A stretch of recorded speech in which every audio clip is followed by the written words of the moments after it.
hermanos, que Dios les bendiga en esta tarde. Voy a pedir que pase nuestro hermano a nuestro hermano pastor. Amén. Dios los bendiga, hermanos. Sean todos bienvenidos a nuestro hogar, que lo estamos usando ahora como el templo, la casa de nuestro Señor. Saludos a los que están conectándose también por las redes sociales, a nuestros amigos, nuestros hermanos, la familia que están conectando desde la Florida y otros que están conectándose desde fuera del país, desde Cuba.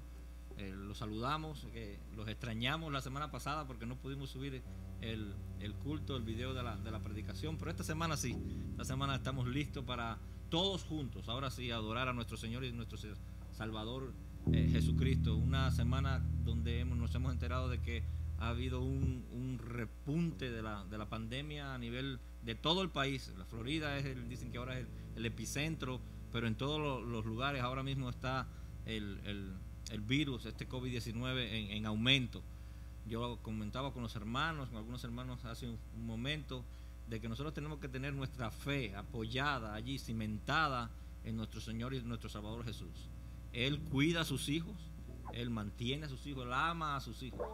Y si Él decide o permite que algunos de nosotros nos enfermamos o incluso podamos partir sin la enfermedad, estamos con Cristo, y con la enfermedad también somos de Cristo. Nuestra fidelidad a Él no depende de las circunstancias, no depende si hay virus o no hay virus, no depende si estamos en bien o estamos en mal, depende de Cristo. Nuestra salvación cuelga de nuestro Señor y Salvador Jesús. A través de su palabra nosotros vamos creciendo y estamos siendo transformados. Le voy a pedir que abra su Biblia en el libro de Salmos 19, del 7 al 11. Salmos 19, del 7 al 11. Leemos la palabra y después oramos. Amén. Dice la palabra del Señor así: el temor de Jehová es limpio, que permanece para siempre. Los juicios de Jehová son verdad, todos justos. Deseables son más que el oro y más que mucho oro afinado, y dulces más que la miel y que la destila del panal. Tu siervo es además amonestados con ellos. En guardarlos hay gran galardón. ¿Quién podrá entender sus propios errores? Líbrame de los que me son ocultos. Preserva también a tu siervo de las soberbias, que no se enseñoreen de mí. Entonces seré íntegro y estaré limpio de gran rebelión. Oh Padre eterno, está tu pueblo nuevamente reunido, Señor, en este lugar para adorarte, Señor. Reconocemos que tú eres el único Dios verdadero, capaz de transformar familias, capaz de transformar sociedades, capaz de transformar corazones, cambiarlos de corazón de piedra a corazón de carne. Capaz, Señor, de controlar esta pandemia que está suelta en todo el mundo de una manera muy especial hoy, Señor. Te pide tu pueblo que lo soporte, que nos consuele, que nos ayude, Señor. Y si es tu voluntad de una vez y para siempre controlar este virus que se ha convertido en pandemia alrededor de todo el mundo, te rogamos, Señor, en tu santísima voluntad, si es así, que ya ponga tu mano de sanación en algunos hermanos que han enfermado con el corona, con el COVID-19. Algunos hermanos que ya están a tu presencia, que tú lo has llamado y están con ese privilegio de estar ya viéndote cara a cara, oh Señor. Lo que estamos aquí te rogamos, oh Padre, que si es tu voluntad de detenerlo, te rogamos que lo hagas, oh Padre, para normalizar, oh Padre, el culto que tus hijos, tu iglesia te levanta en tu honor. Las alabanzas que vamos a estar cantando, la comunión que vamos a estar teniendo, el estudio de la palabra que hoy vamos a estar escudriñando. Te rogamos, Señor, que suban como un incienso agradable ante el trono de tu presencia, porque eres tú mismo, a través de tu Espíritu, el que te hace el culto. Oh Padre eterno, alabemos todos juntos al nombre de tu Hijo Jesús. En el nombre de Él oramos. Amén y amén.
en mi vida, por eso quiero escalar. Ya viene la recompensa, ya no voy a llorar. Tengo a Cristo en mi vida, por eso quiero escalar. A veces me siento débil, ya no quiero escalar. Alzo mis manos al cielo, mi Cristo fuerzas me da. A veces me siento débil, ya no quiero escalar. Alzo mis manos al cielo, mi Cristo fuerzas me da. Ya viene la recompensa, ya no voy a llorar. Tengo a Cristo en mi vida, por eso quiero escalar. Ya viene la recompensa, ya no voy a llorar. Tengo a Cristo en mi vida, por eso quiero escalar. Ya viene la recompensa, ya no voy a llorar. Tengo a Cristo en mi vida, por eso quiero escalar.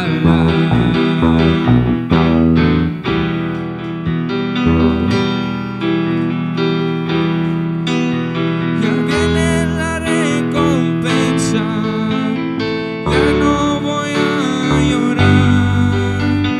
Tengo a Cristo en mi vida, por eso quiero escalar. Ya viene la recompensa, ya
Espíritu de Dios.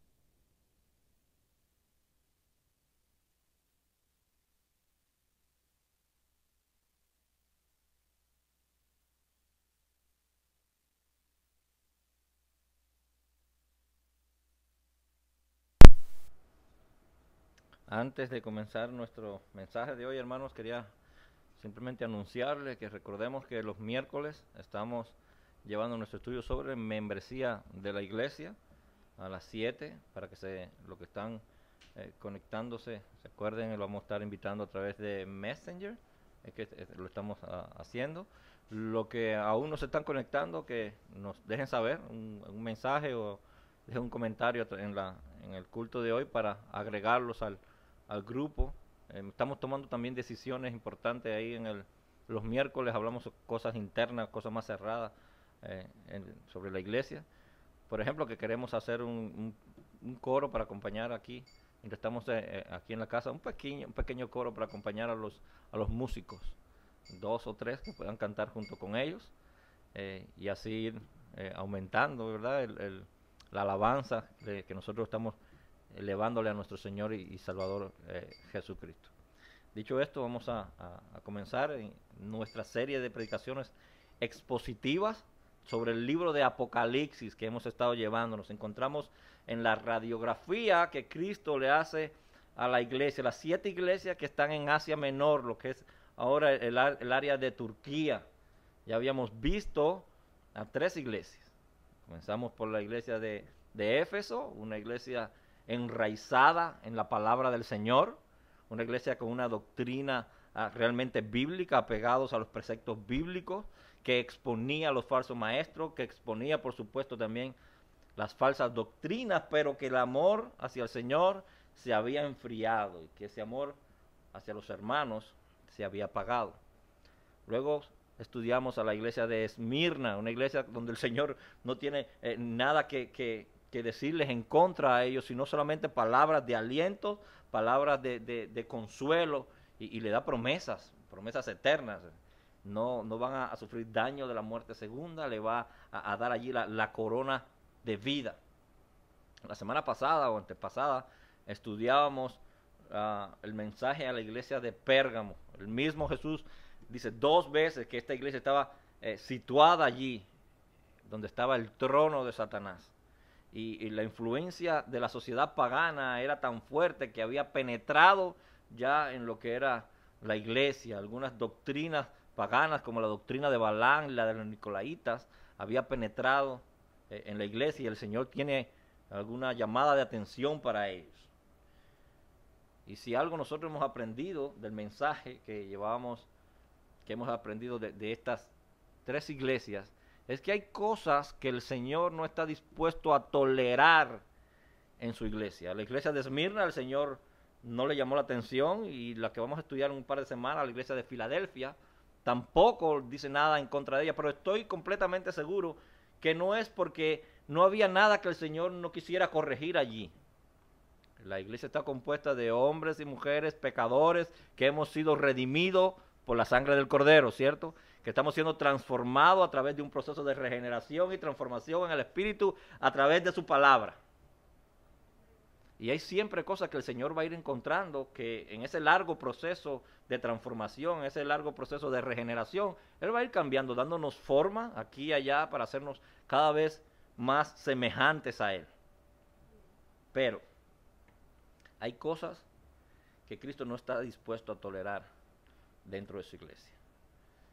La falta de amor, no. Él dice no, porque Dios es amor. El mismo autor de esta carta de Apocalipsis en primera de Juan nos dice, Dios es amor, y si tú y yo permanecemos en amor, permanecemos en Dios. Y esa relación vertical se va a reflejar entonces en el amor a los hermanos, en un amor fraterno, en un amor no fingido hacia nuestros hermanos. Por lo tanto, Cristo le dice a la iglesia de Éfeso, que era la que estaba pasando por ese problema, voy a quitar tu candelero de allí. Una iglesia donde exista división, una iglesia donde existan falsas doctrinas y falsos maestros queriéndose levantar allí, como la iglesia de Pérgamo, Jesús dice, no estoy dispuesto. Personalmente voy a ir con una espada que sale de mi boca, que tiene 2 filos, a corregir las cosas que están sucediendo allí.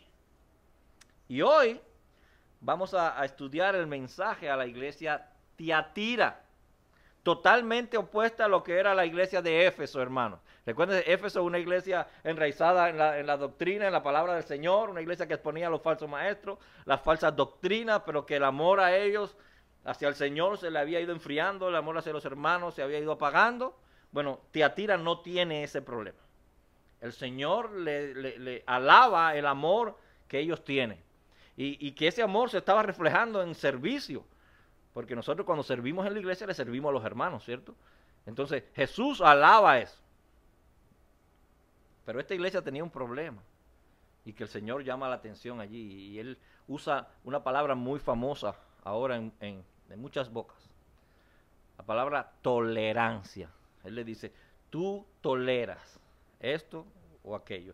Y hoy me gustaría, antes de comenzar a leer el texto bíblico, hacer un ejercicio. Que todos, no sé si vieron una película que hay un túnel del tiempo y las personas atravesaban ese túnel del tiempo para ir al pasado, o un túnel o un tubo. Que nosotros por ese tubo imaginario del tiempo nos trasladáramos 2000 años atrás a la iglesia de Tiatira, allí, domingo en la mañana, donde se iba a predicar y estaba listo el culto como estamos aquí, está el anciano o el pastor va a predicar, todo listo, y en eso entra un mensajero con una carta y se le entrega al pastor. Le dice, esta carta viene del apóstol Juan, que aún estaba vivo, tú y yo estamos viendo allí. Ellos todos conocían a Juan, estaba preso en ese momento en la isla de Pasmo, pero todos conocían de que él había sido apóstol del Señor Jesús, que se había recostado en el pecho del Señor Jesús, habían recibido el evangelio de Juan, testigo personal de la resurrección. Ellos sabían la autoridad de quién venía este mensaje cuando oyeron el apóstol Juan.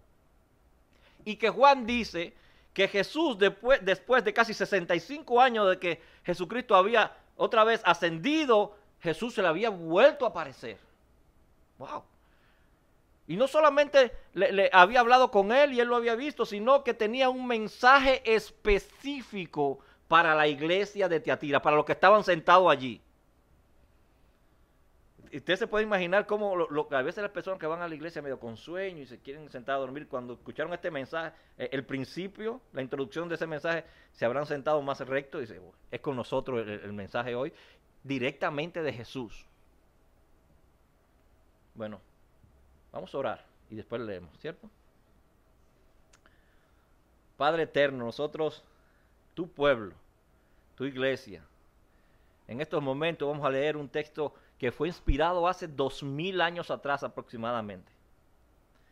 Nosotros te rogamos que a través de tu Espíritu, por favor, Señor, tú ilumines este mensaje, ilumines el corazón de mis hermanos y el mío propio, ilumine nuestra mente, oh Padre, para que podamos entender el mensaje que tú lo dejaste revelado allí. y que lo podamos poner por obra para que nos edifique a nosotros ahora, trasladarlo desde hace 2000 años hasta la actualidad y que ese mensaje edifique a tu iglesia hoy.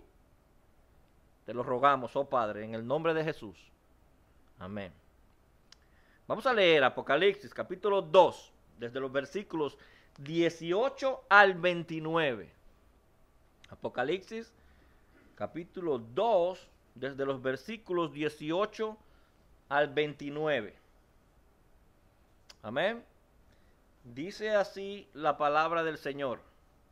Y escribe al ángel de la iglesia en Tiatira, el Hijo de Dios, el que tiene ojos como llama de fuego y pies semejantes al bronce bruñido, dice esto: yo conozco tus obras, amor, fe y servicio, y tu paciencia, y que tus obras postreras son más que las primeras.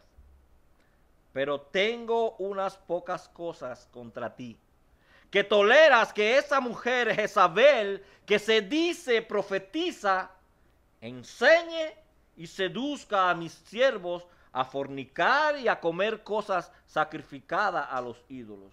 Y le he dado tiempo para que se arrepienta, pero no quiere arrepentirse de su fornicación. He aquí yo la arrojo en cama y en gran tribulación a los que con ella adulteran, si no se arrepienten de las obras de ella. Y a sus hijos heriré de muerte, y a todas las iglesias sabrán que yo soy el que escudriña la mente y el corazón, y os daré a cada uno según sus obras.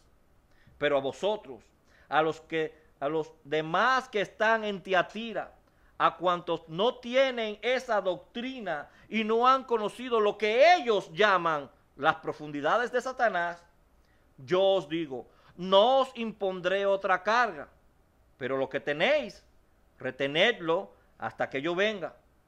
Al que venciere y guardare mis obras hasta el fin, yo le daré autoridad sobre las naciones, y las regirá con vara de hierro, y serán quebradas como vaso de alfarero, como yo también la he recibido de mi Padre. Y le daré la estrella de la mañana. El que tiene oído, oiga lo que el Espíritu dice a las iglesias. Te puedes imaginar, ya que nos trasladamos en ese túnel del tiempo y estamos allí, podemos imaginarnos las caras de las personas que estaban allí sentadas, la cara de los hermanos cuando esta carta fue leída. ¿Qué habrá pensado el pastor o el anciano cuando estaba leyendo, los líderes de la congregación? ¿Qué estaba pensando esta mujer Jezabel que estaba allí sentada con los demás? ¿Qué habrá estado pasando por su mente? ¿Habrá un gran silencio como está ahora aquí? ¿O empezaron a un murmullo a preguntar? Yo sabía que esto iba a venir. O algunos decían, pero ¿por qué dice eso? ¿Quién está haciendo eso? Bueno, vamos a pensar que cuando ellos iban para su casa, como algunos hacemos, vamos comentando cuando salimos de la iglesia, ¿cuál era su plática? ¿Qué iban hablando? ¿Qué iban pensando entre ellos? Bueno, yo seré uno de esos. O quizás iban diciendo, no, yo soy de lo que él mencionó, de la segunda parte, donde el Señor dijo que no nos va a imponer otra carga porque nosotros no tenemos nada que ver con eso. O algunos habrán pensado como pensaron los discípulos en la última cena, cuando el Señor les dijo que uno de ellos lo iba a traicionar. Y empezaron ellos, la mayoría, ¿seré yo, Señor? ¿Seré yo, Señor? Habrán estado pensando, ¿en qué grupo me tendrá el Señor aquí ahora? Bueno, vamos a estudiar entonces el mensaje, porque Tiatira era la más pequeña de las 7 ciudades que nosotros vamos a estar estudiando, donde están enmarcadas cada una de estas iglesias. Tiatira era la más pequeña. Nada de poderoso económicamente como fue Éfeso y Esmirna, que tenían grandes puertos allí, grande economía con aquellos sitios de venta. No el poder político que tenía tampoco Pérgamo, porque era la capital de Asia Menor en aquel lugar. No, era una pequeña ciudad que estaba ubicada entre la ciudad de Pérgamo y la de Sardis que vamos a estar estudiando la semana que viene. Estaban estas dos ciudades unidas por una gran y importante carretera o camino en aquellos tiempos. Allí estaban marcadas. Y esa situación geográfica les sirvió a ellos para que su principal sustento económico sea el comercio.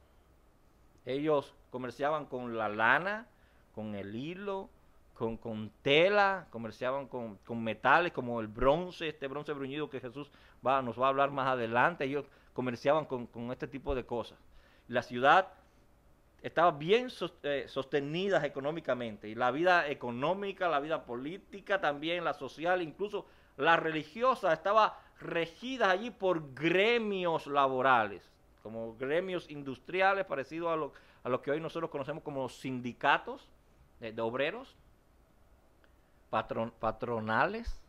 Si en aquella ciudad tú querías tener un trabajo, o tú querías montar un negocio, comenzar un negocio, tenías que hacerte miembro, tenías que afiliarte a uno de estos centros patronales o a algunos de estos sindicatos. Lo que sucede es que cada uno de estos sindicatos tenía un dios pagano al que adoraban ellos. Y tenían muchas actividades, banquetes, fiestas, comidas, y todas estas actividades del gremio eran en conmemoración a los dioses que patrocinaban ese sindicato. En la ciudad de Tiatira adoraban también al dios Apolo. ¿Se acuerdan? El papá de Esclapio, el dios de la medicina que veíamos la semana pasada, según la mitología griega, claro está. También tenían un templo que le erigieron a Diana, no tan grande como el templo que había en Éfeso, más pequeño, pero con sus muchas sacerdotisas y burdeles allí alrededor. Por lo tanto, te puedes imaginar la difícil situación del creyente en aquel lugar, la difícil situación de la iglesia, donde ellos tenían que poner cuál principio iban a dejar a un lado para poder favorecer al otro. Vamos a participar en los banquetes del gremio, que totalmente paganos, idólatras, o a mantenernos en nuestra fe, en la fe de nuestro Señor. Y por supuesto, si se mantenían en su fe, ellos corrían el peligro de que los expulsaran del gremio, de no tener trabajo, de no tener negocio, incluso de lo que no se olviden que siempre permanecía la persecución, de que lo echaran a la cárcel, podían llegar hasta las bocas de los leones. Y aunque esta iglesia, decíamos, o esta ciudad, y junto con la iglesia era pequeña, la ciudad era pequeña, aunque era la más pequeña de las 7 que nosotros vamos a estar estudiando, también, al contrario de las demás, es a la que más palabras, a la que más letras Jesús le dedica en el mensaje. Era la más pequeña, pero sin embargo Jesús era la que más cosas le tiene que decir a ellos. Por ejemplo, en el versículo número 18 que leíamos, dice: escribe al ángel de la iglesia en Tiatira, el Hijo de Dios, el que tiene ojos como llama de fuego y pies semejantes al bronce bruñido, dice esto. Y decíamos que él se presenta con uno de los atributos que ya nosotros habíamos estudiado en el capítulo número 1, pero que estos atributos siempre están relacionados con el mensaje central, con el mensaje general que él le va a llevar a la iglesia. Por ejemplo, en el versículo 18 dice: el que tiene ojos como llama de fuego, ese es el principio. Pero hasta el versículo 23 dice: yo soy el que escudriña, con esos ojos yo soy el que escudriña la mente y el corazón, y os daré a cada uno según vuestras obras. Y Cristo asegurándose de que los que estaban escuchando el mensaje pudieran entender de parte de quién viene este mensaje, la seguridad, la autoridad del mensaje. Él les dice que es de parte del Hijo de Dios. El mismo que Juan el Bautista bautizó en el Jordán y que se abrió el cielo y Dios le dice: este es mi Hijo amado en cual tengo complacencia. El mismo que sucedió algo parecido en el monte de la transfiguración, que se abrió el cielo ahí también y Dios dijo: ese es mi Hijo amado, a él escuchad. El mismo que Pedro reconoció cuando Jesús le pregunta: ¿y ustedes quiénes dicen que yo soy? Pero dice: es el Cristo, el Hijo de Dios, del Dios Altísimo. Y él afirmó: bienaventurado Pedro, porque no te lo reveló ni carne ni sangre, sino mi Padre que está en los cielos. Incluso los demonios reconocían que Jesús era el Hijo de Dios. El endemoniado Gadareno, cuando Jesús se le acercó, él se postró frente a Jesús y le dijeron: ¿qué tienes, Jesús, hijo del Dios Altísimo? Todavía no es nuestro momento. Ellos lo reconocieron, hasta Satanás. Cuando él fue a tentar a nuestro Señor aquellos 40 días, 40 noches, recuerdan que él estuvo ayunando en el desierto. Satanás le decía: si eres hijo de Dios. Él quería como de ponerlo más pequeño, pero él sabía con quién estaba hablando. Por lo que el Señor le está diciendo a ellos: el Hijo del Dios Altísimo es el que te va a traer este mensaje. Es como el sentimiento que tú sientes, no sé si alguno lo ha sentido, cuando en tu trabajo, en el empleo, te dicen: tu jefe quiere hablar contigo. Y tú te detienes y dices: el jefe, que vayas a la oficina. El jefe quiere hablar conmigo, algo yo hice. El principal dice que vaya a la oficina, el director de la escuela. Y tú vas en el pasillo, por donde vayas, caminando, pensando, meditando en la cabeza: ¿qué querrá hablar el director de la escuela conmigo? ¿Qué querrá hablar el jefe de mi trabajo conmigo? ¿Qué hice? ¿O qué hice mal o qué hice bien? Y recordemos de que ellos ya sabían lo que el mismo apóstol Juan, el escritor de este libro, había escrito más adelante. Dice: porque ni aún el Padre juzga a nadie. Esto dice Juan 5:22. Ni aún el Padre juzga a nadie, sino que todo juicio, hermano, todo juicio se lo ha confiado al Hijo. Ellos sabían, dicen: Es lo mismo que Pablo le escribe a Timoteo, le dice: te encargo solemnemente en la presencia de Dios y de Jesucristo, que ha de juzgar a los vivos y a los muertos. Ese es el que le va a hablar a ellos. Creo que el corazón de ellos comenzó a agitarse un poquito cuando estaban escuchando la introducción que estaba haciendo allí Jesús. Y más cuando él le dice: el que tiene ojos como llama de fuego y pies semejantes al bronce bruñido. Ese bronce que brilla, que refleja el sol fuertemente. En Crónicas 2, 16, 9 dice: porque los ojos del Señor recorren toda la tierra. Estos ojos que son como llamas de fuego, no dejan nada por fuera, hermanos.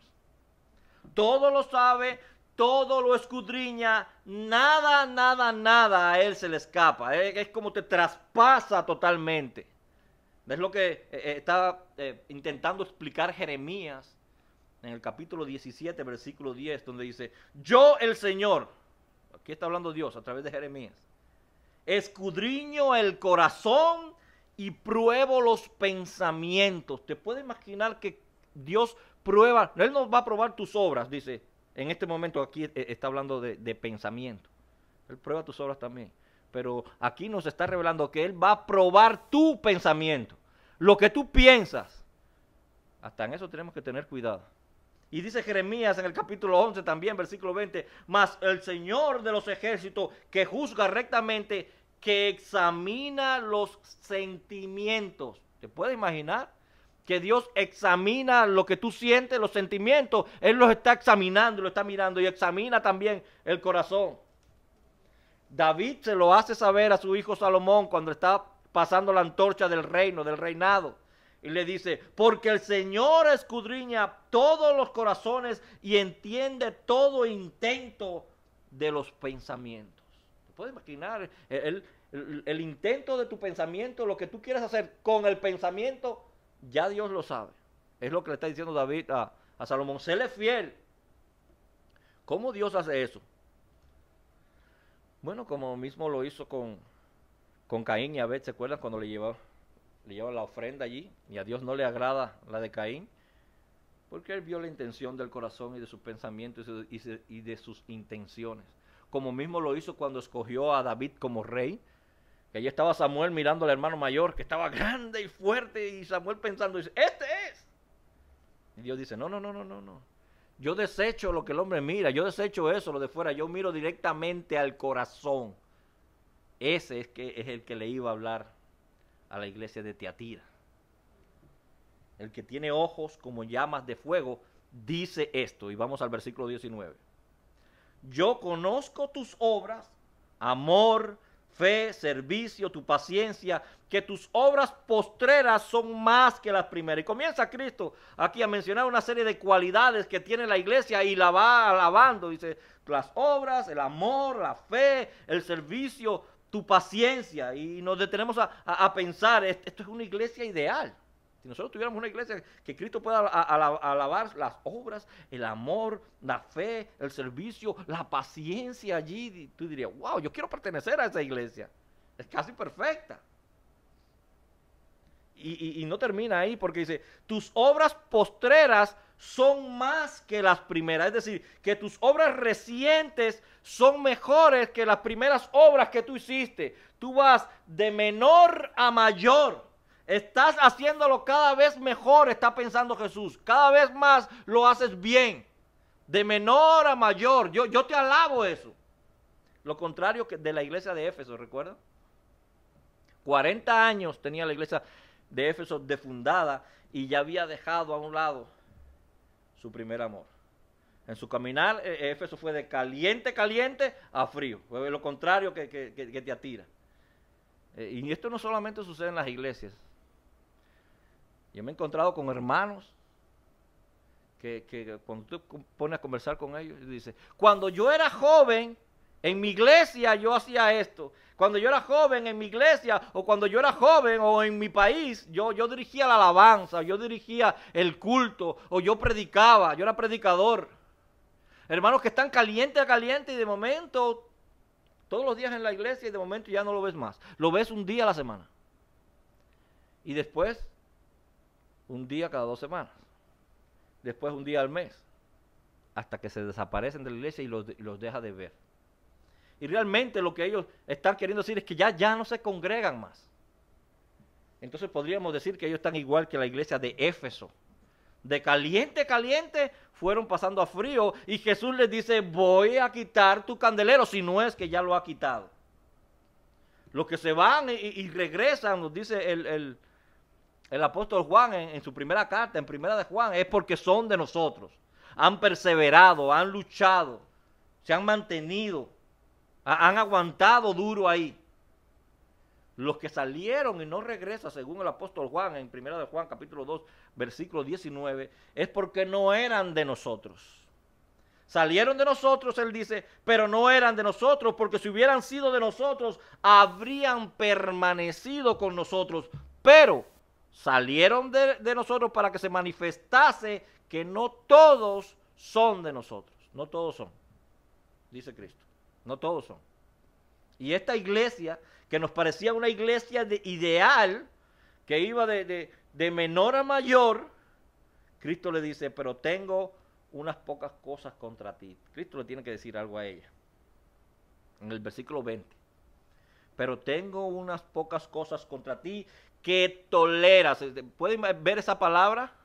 Que toleras que esa mujer, Jezabel, que se dice profetiza, enseñe y seduzca a mis siervos a fornicar y a comer cosas sacrificadas a los ídolos. Y es cuando tú y yo nos entra la duda y podemos decir cómo una iglesia a la que Cristo le alaba el amor, el servicio, la paciencia, puede caer en una situación como esta. Y precisamente en la tolerancia, porque él dice, toleras, ese era el principal pecado o el principal problema en la iglesia. Porque falsos maestros siempre van a haber, como también van a haber falsos seguidores. Falsas doctrinas van a estar siempre, desde el principio. Pero el problema está en que los toleras dentro de eso de la congregación, lo toleras dentro de la iglesia. Su problema no era el mismo de Éfeso, que habían perdido el amor, era todo lo contrario. El problema de ellos era en la enseñanza, era en la doctrina, era en la palabra de Dios. Ahí es donde está el problema de Tiatira.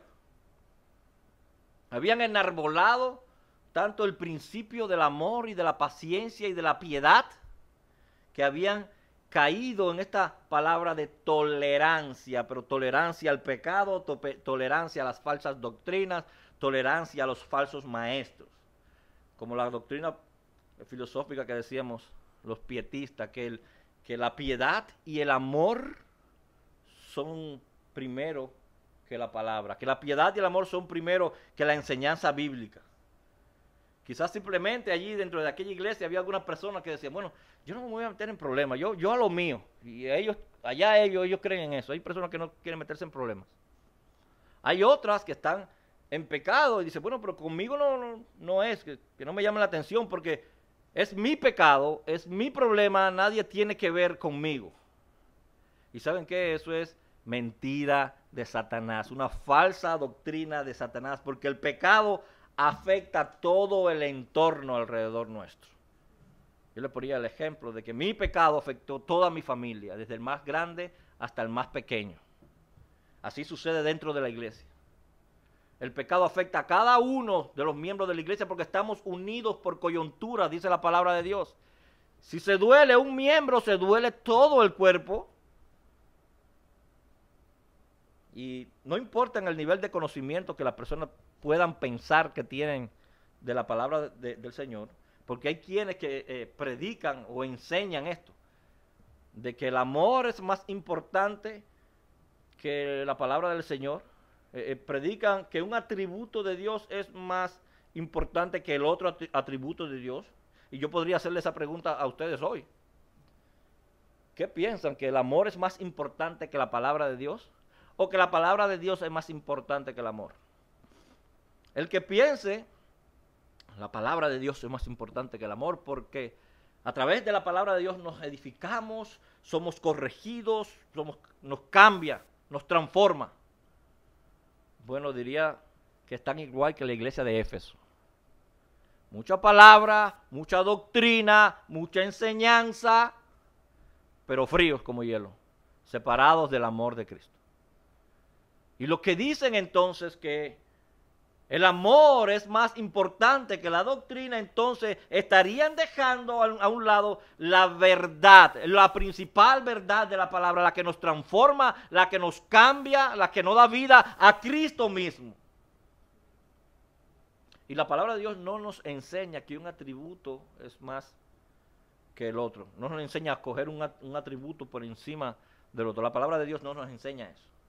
Dios muestra su amor a través de la palabra y usa la palabra para enseñarnos su amor.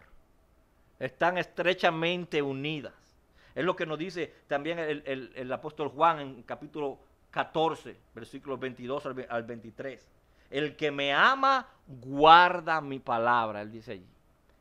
El que me ama, guarda mi palabra. Pero también lo dice al revés, en el 24, el que no me ama, no guarda mi palabra. Estas dos están estrechamente relacionadas. No puede haber uno por encima del otro. Los atributos de Dios van todos parejos. No podemos nosotros enarbolar uno y dejar abajo el otro. La palabra que Cristo usa aquí para señalar el problema, aquí en la iglesia de Tiatira, es tolerancia, así dice el versículo 20. Pero tengo unas pocas cosas contra ti, que toleras que esa mujer, Jezabel, que se dice profetiza, enseñe y seduzca a mis siervos a fornicar y a comer cosas sacrificadas a los ídolos. Algunos piensan que cuando Jesús está enseñando y se refiere allí a Jezabel, está hablando de una corriente de falsos maestros y falsas doctrinas que ha penetrado la iglesia, y entonces él la compara con Jezabel. Otros pensamos, como yo pienso, no estoy de acuerdo con esa interpretación. Yo creo que allí en la iglesia de Tiatira había una mujer que ella se llamaba profetisa, ella misma se llamaba profetisa. Entonces Cristo la compara con esa Jezabel del Antiguo Testamento. Eso yo creo, y muchas personas también apoyan lo que creemos. Es como que alguien llamara a otro y me dice, ahí va Judas. O mira, me dio el beso de Judas. Cuando te estás refiriendo a eso, dice, ahí va un hipócrita, ahí va un traicionero, y lo está comparando, ¿verdad? Más o menos así estaba diciendo el Señor Jesús. Allí hay una Jezabel en esa iglesia, que se dice ella profetiza. Ahora, ¿quién era Jezabel?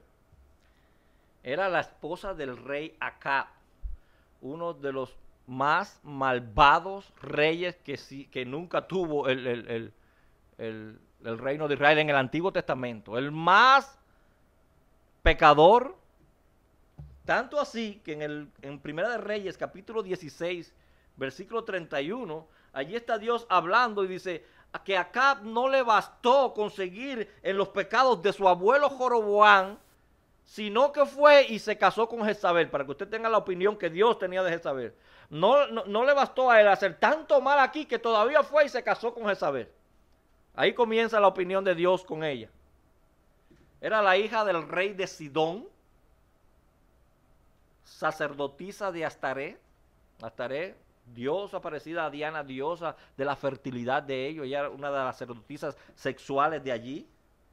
Ferviente adoradora de Baal, uno de los falsos dioses que le causó problemas al pueblo de Israel allí en el Antiguo Testamento. De un carácter fuerte, hacía lo que ella quería del marido, del rey Acab.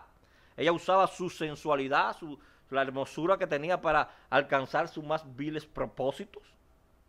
Ella fue la que le dio muerte a los profetas del Señor que estaban en el templo, a la mayoría, e intentó también que mataran a Elías, que Elías tuvo que huir.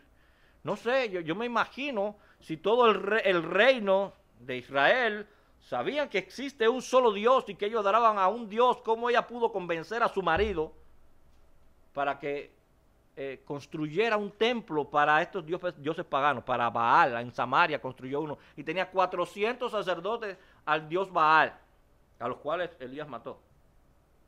Pero ¿cómo pudo convencer al esposo? Con una hermosa mujer usaba su sensualidad para convencer. Amor, ¿me puedes construir un templo para mis dioses? No, nosotros solamente adoramos un Dios. Sí, pero mira, yo tolero tu Dios, no tengo ningún problema con tu Dios, yo quiero el mío, y si tú me amas, y como yo te amo a ti, tú toleras lo mío y yo lo tuyo, hasta que lo convenció. Imagino que a la hora de estar en la noche, de llegarse a su mujer, ella le decía, no, tú no me quieres, no quieres construir mi templo, hasta que logró lo que ella quería. Dice Dios allí en Primera de Reyes 21:25, a la verdad ninguno fue como Acab, que se vendió para hacer lo malo ante los ojos de Jehová, porque Jezabel, su mujer, lo incitaba. Su mujer lo incitaba a él a hacer este tipo de cosas. Tanto así que él quería una viña, la viña de Nabot, el rey, y Nabot no se la quería dar. Esa era la herencia de sus padres. Y ella convenció para que mataran a Nabot y le diera las viñas a este rey. Ella fue la autora intelectual. Bueno, dice Cristo, ustedes en la iglesia de Tiatira han permitido que una mujer con estas características, con esta enseñanza que se dice profetiza, esté allí enseñando a los demás. Ella se dice profetiza. Ustedes saben que los profetas lo que traen una nueva revelación de Dios a quien Dios quiera que se la va a mostrar. Eso cada vez se hace más popular. Dios me dijo, Dios me habló, Dios me dio una visión, o tuve un sueño, o el yo declaro. Todas esas son doctrinas salidas del mismo trono de Satanás. ¿Usted no quiere ser engañado por falsos maestros? Le voy a decir muy sencillo, muy fácil, 100% seguro. Crea nada más lo que dice la Biblia. No crea en personas que dicen que Dios le habló, que tuvieron una visión, que tuvieron un sueño. Cree 100% lo que dice la Biblia y jamás serás engañado. 100% seguro. Esta mujer decía que ella profetiza y le has permitido, dice Dios a la iglesia, le has permitido que enseñe, que no debería estar enseñando allí. Y seduzcas a mis siervos a fornicar y a comer cosas sacrificadas a los ídolos. Recuerden que en la introducción hablamos del tipo de vida que llevaban en aquella ciudad, ¿verdad? Hacían aquellos fiestas para los gremios, banquetes. Me imagino que la conversación allí de esta mujer era, esas fiestas y esas comidas, ellos se las dedican a los ídolos, pero nosotros tenemos un solo Dios, vamos a comer de ellas, es una fiesta, ¿qué tiene de malo? Esa palabra, ¿qué tiene de malo? ¿No le suena familiar?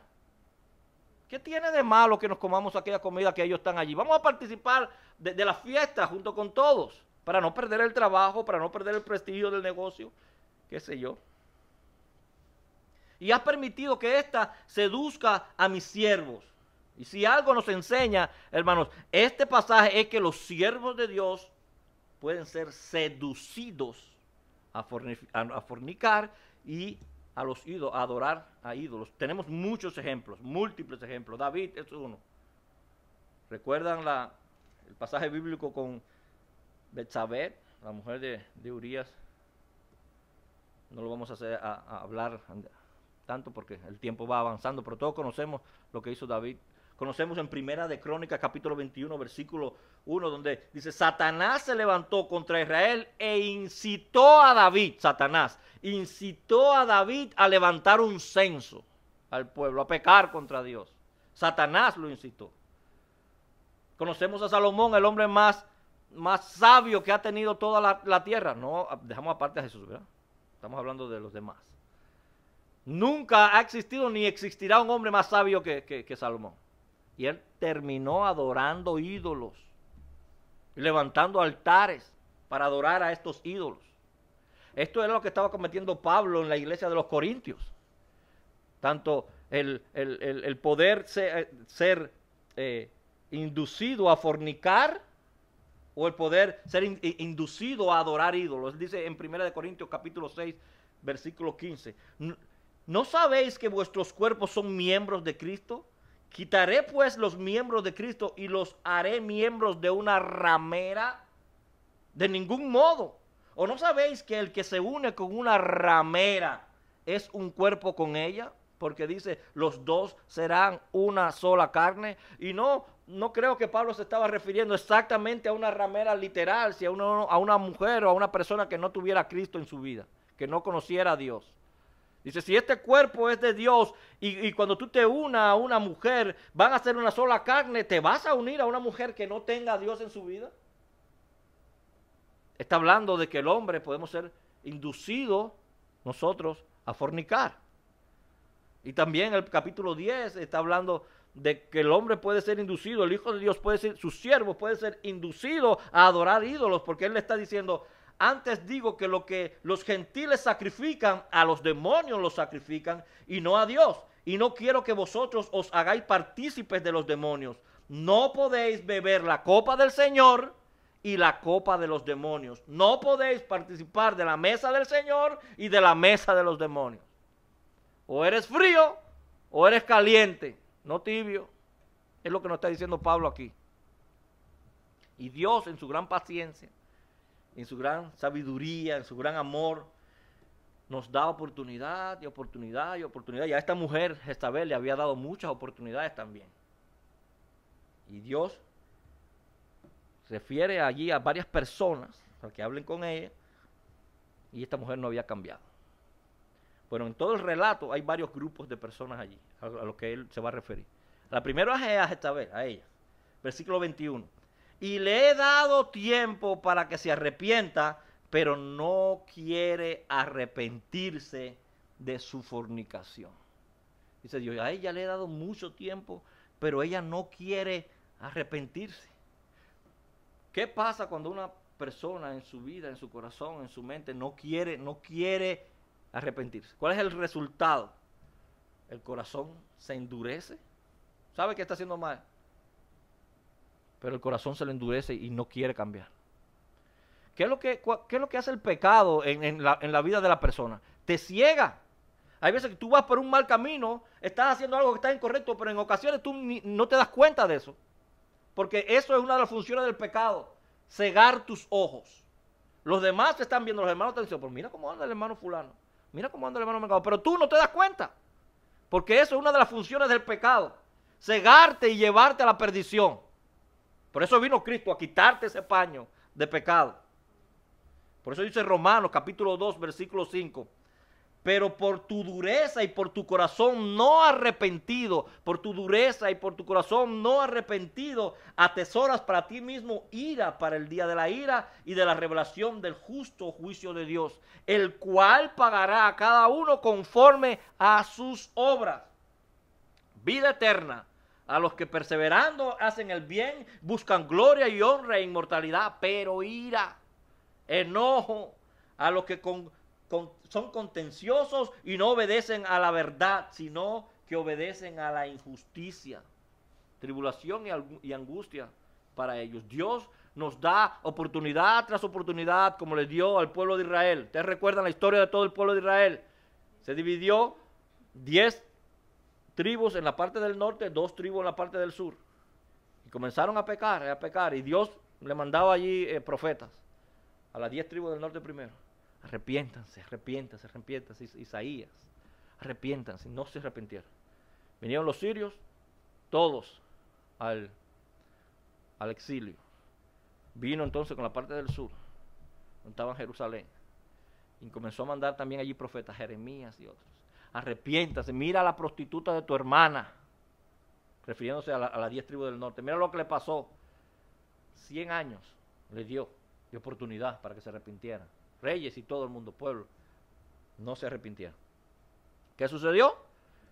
Vino Babilonia con Nabucodonosor y se lo llevó también a ellos al exilio.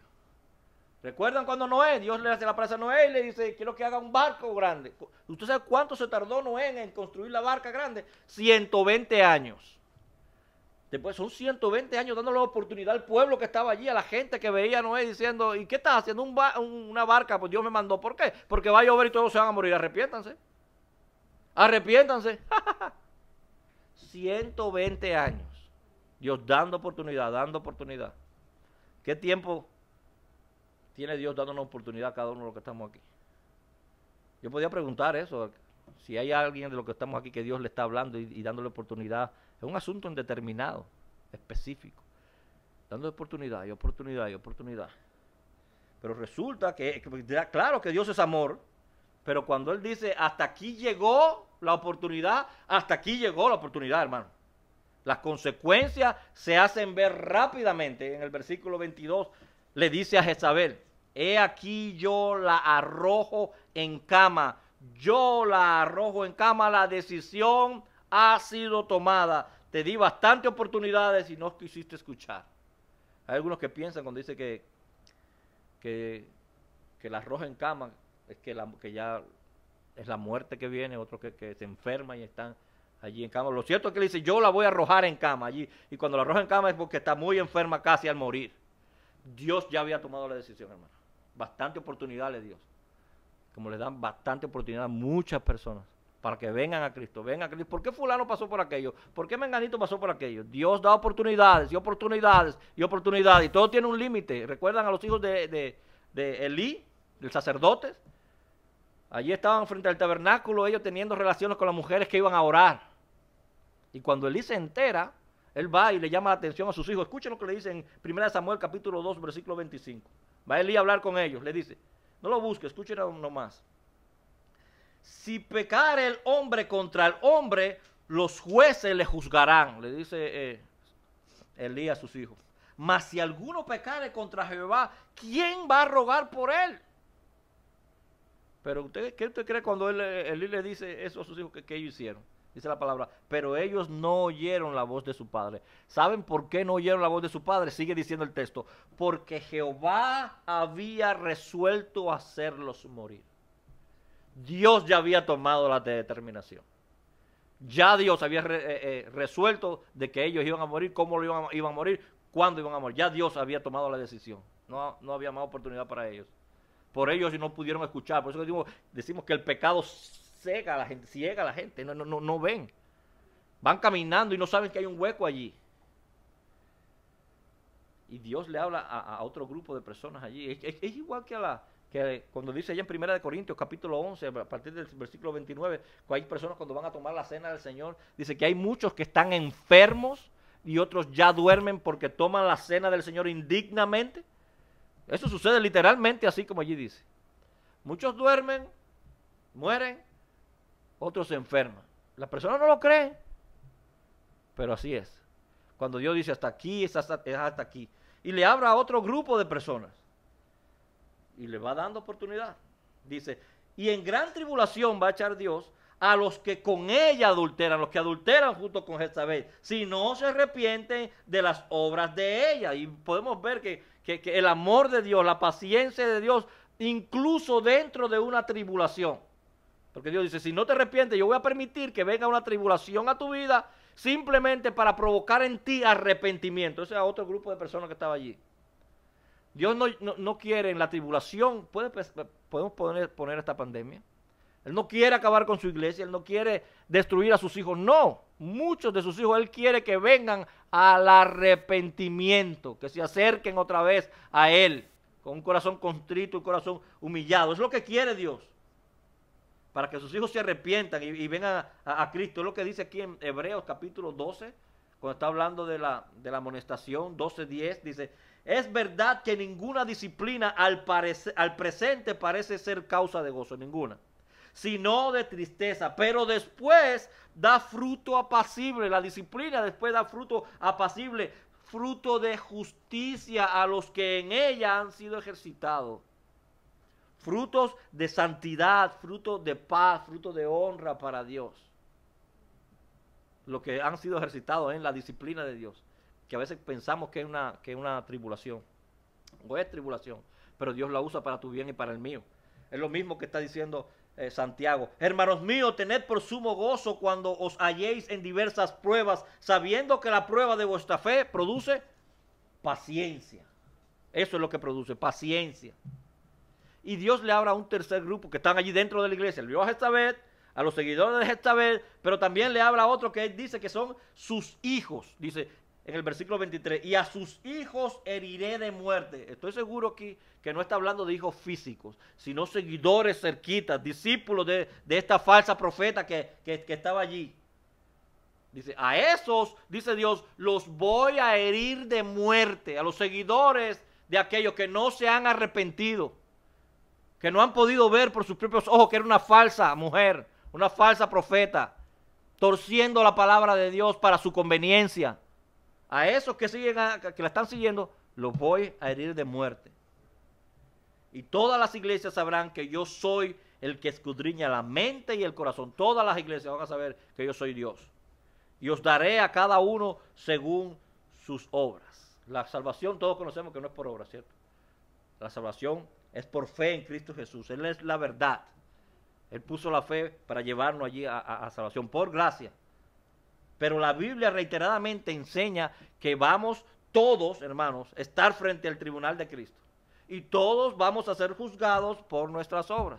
Le voy a mencionar los versículos sin leerlos porque el tiempo va avanzando. En Romanos 2:5, en 2 Corintios 5:10, Apocalipsis 22:12, Apocalipsis 20:12. Todos nos dicen que por obras, que por obras, que por obras. Es lo mismo que está luchando Santiago. Capítulo 2, versículo 18, dice Santiago: pero alguno dirá, tú tienes fe y yo tengo obras. Muéstrame tu fe sin tus obras y yo te mostraré mi fe por mis obras.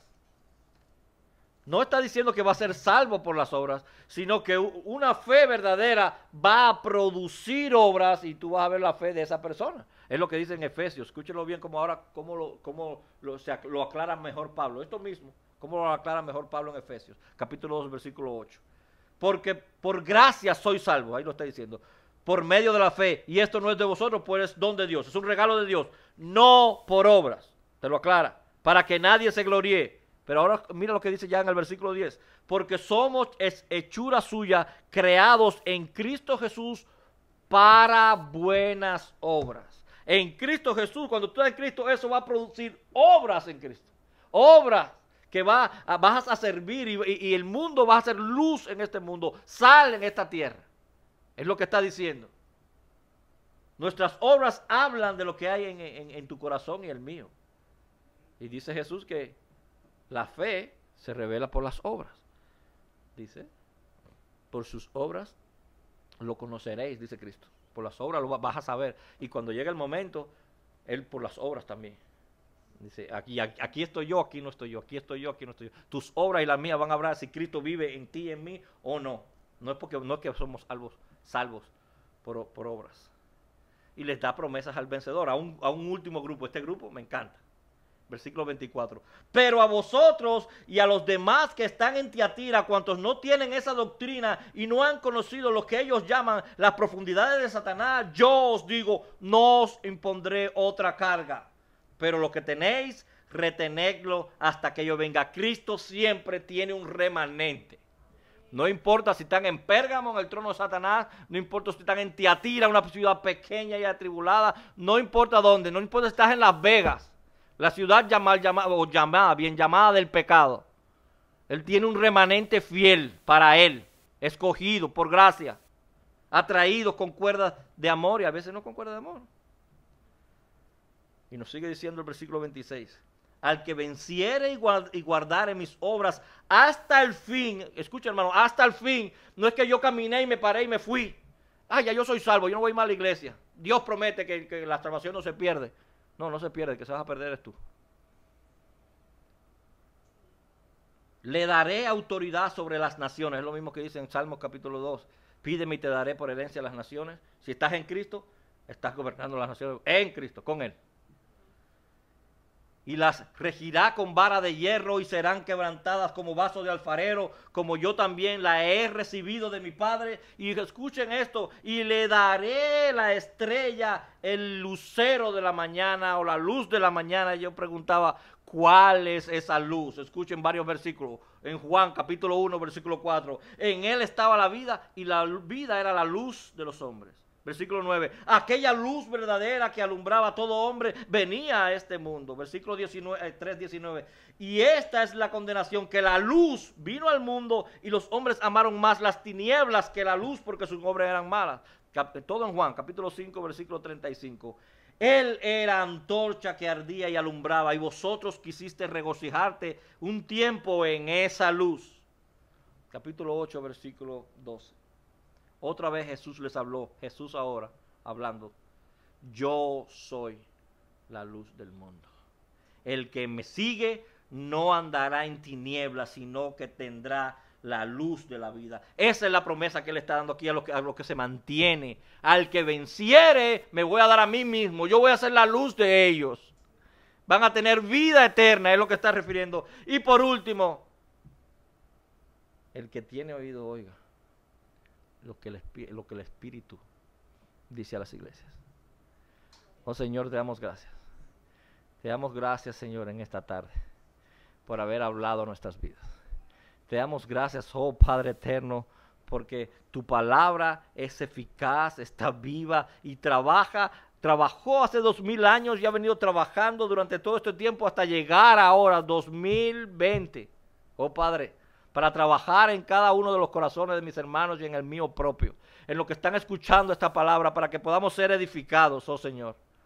Señor, permítenos reconocer a los falsos maestros con sus falsas doctrinas, desecharlo, enfrentarlo con la palabra en amor, no como la iglesia de Éfeso que perdió su amor, no como esta iglesia de Tiatira que estaba en amor pero perdieron la palabra. Señor, permítenos ser fiel a ti, amarte a ti, amarnos nosotros los unos a los otros, porque tú nos diste un nuevo mandamiento para que las personas conozcan, oh Señor eterno, que tú eres nuestro Dios, que aquí hay una diferencia, y no, la diferencia no la hacemos nosotros, la diferencia la hace tu Hijo Jesucristo. En el nombre de Jesús, amén y amén.